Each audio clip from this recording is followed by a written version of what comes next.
When you bite into one of our cookies of character, I would hope that the first bite will be a revelation, because people are used to mass-produced biscuits and cookies made with inferior ingredients, and quite often I watch somebody taste their first bite of a cookie of character and watch their eyes light up as the butter comes through, the smoothness, the meltingness. I really enjoy that, and I think every cookie should taste like that. But I'm glad they don't, because otherwise nobody'd buy ours.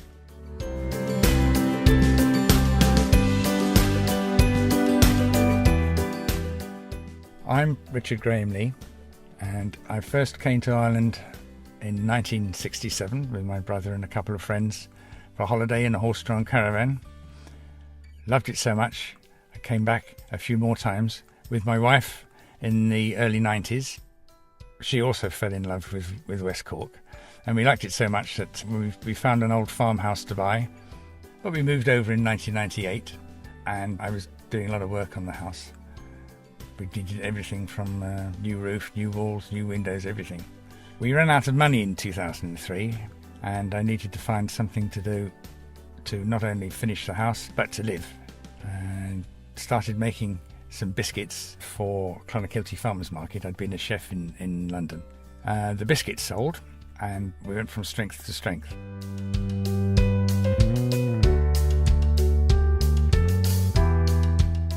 Our philosophy is to use the best ingredients we can find and to make the cookies in an honest way. We don't use anything artificial. Every biscuit is individually handmade, and nothing goes into it that your granny wouldn't have recognised.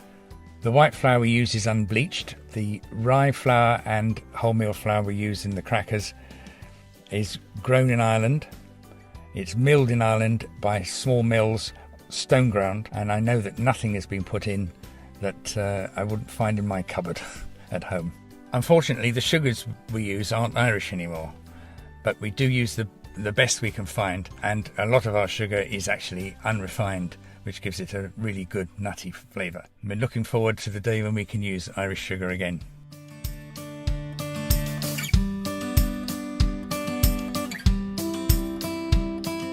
We use machinery to help us make the mixes and to package the cookies and the crackers, but the important bit, the actual making and shaping, is done by hand, as it always was.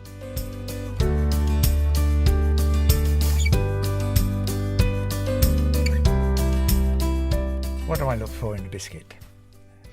Clean flavour, not too sweet, something characterful, maybe in a nut, maybe some chocolate, but the flavour's got to come through. The base biscuit must have that clean, fresh taste. Butter makes it melt in the mouth. Butter melts at around about 30 degrees or so, whereas margarines can be engineered to melt at any temperature you like, up to about 60 degrees, which is why some chocolate chip cookies are such a disappointment. Waxy and sticking to the roof of your mouth. No, I like a clean flavour. That's really the basis of it all. Clean and fresh.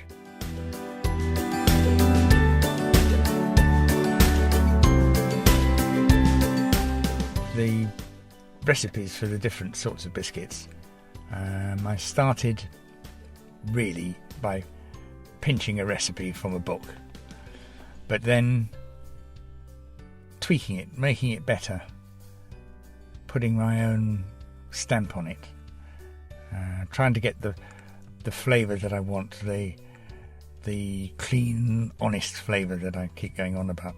Really, it's just playing around with the basic ingredients until you hit the right note.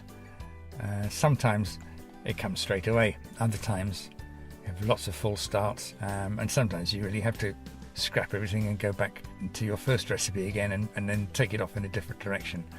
But it's the part I enjoy most of all, the experimentation, and even the things that don't work teach you something.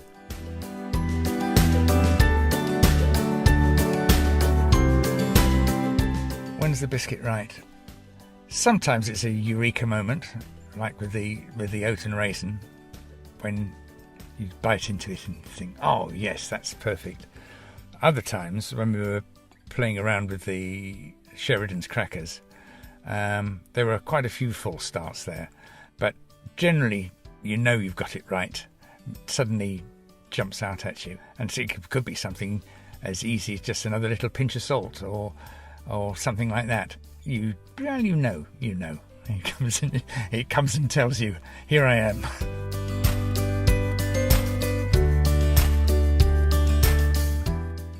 The worst biscuit. That's very difficult. Yeah, there was one that I wanted to do a wholemeal biscuit, like a digestive, and I couldn't get it right. I still haven't got it right. I'm still working on it on and off. It was all doughy and chewy in the middle, and it sort of dried your mouth out. It's absolutely disgusting. But it does need quite a lot of work, and I've got Donald Creedon's Macroom wholemeal flour. I'm going to have a go with that and see if we can't get something to knock their socks off. I'm sure I will eventually. I shall keep at it until I do.